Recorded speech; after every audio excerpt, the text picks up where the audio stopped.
திருப்பூரில் உயிர்காக்கும் சுத்த சித்த சைவ உணவு திருவிழா கார்த்தி குமாரசாமி கல்யாண மண்டபத்தில் டிசம்பர் 29, 30, 31, ஜனவரி 1 4 நாட்கள் நடைபெறுகிறது.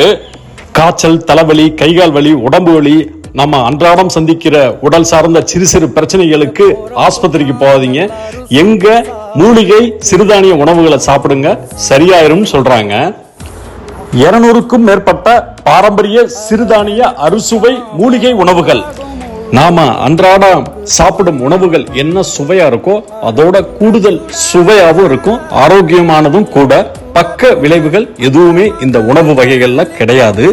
நான் சொல்றதை விட நீங்க சாப்பிட்டு பாருங்க, இந்த உணவோட சுவையையும் மருத்துவ குணத்தையும் உணர்வீங்க.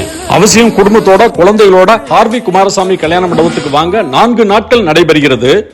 ராகி தோசை, கம்பு தோசை, சிவப்பரிசி தோசை, முடக்காத்தான் தோசை, விதவிதமான தோசைகள் வித்தியாசமான சுவையில். மனித உடல்ல நோய் எப்படி உருவாகுது, அந்த நோய் காரணிகளை உணவின் மூலமா எப்படி மாற்றிக்கொள்வது, இதுதான் நம்ம விழாவுடைய அடிப்படை நோக்கம். இப்ப சளி தொந்தரவுகளுக்கெல்லாம் வெற்றிலையில ரசம் செய்யறது, தூதுவளை ரசம், துளசி ரசம், உணவே மருந்து என்ற கான்செப்ட் அடிப்படையா வச்சு செய்யறோம். குழந்தைகளோடு வாங்க, ஏன்னா இந்த உணவுகள் குழந்தைகளுக்கு அதிகமா பிடிக்கும். மிளகாய் இல்ல, புளி இல்ல, மசாலா இல்ல, உடலுக்கு நோய் உருவாக்குற எந்த காரணிகளும் இல்லாம மிக எளிமையா உணவோட தன்மையோடு அந்த சுவையை அனுபவிக்க நல்ல வாய்ப்பா இருக்கு. அவசியம் வந்துருக்கு.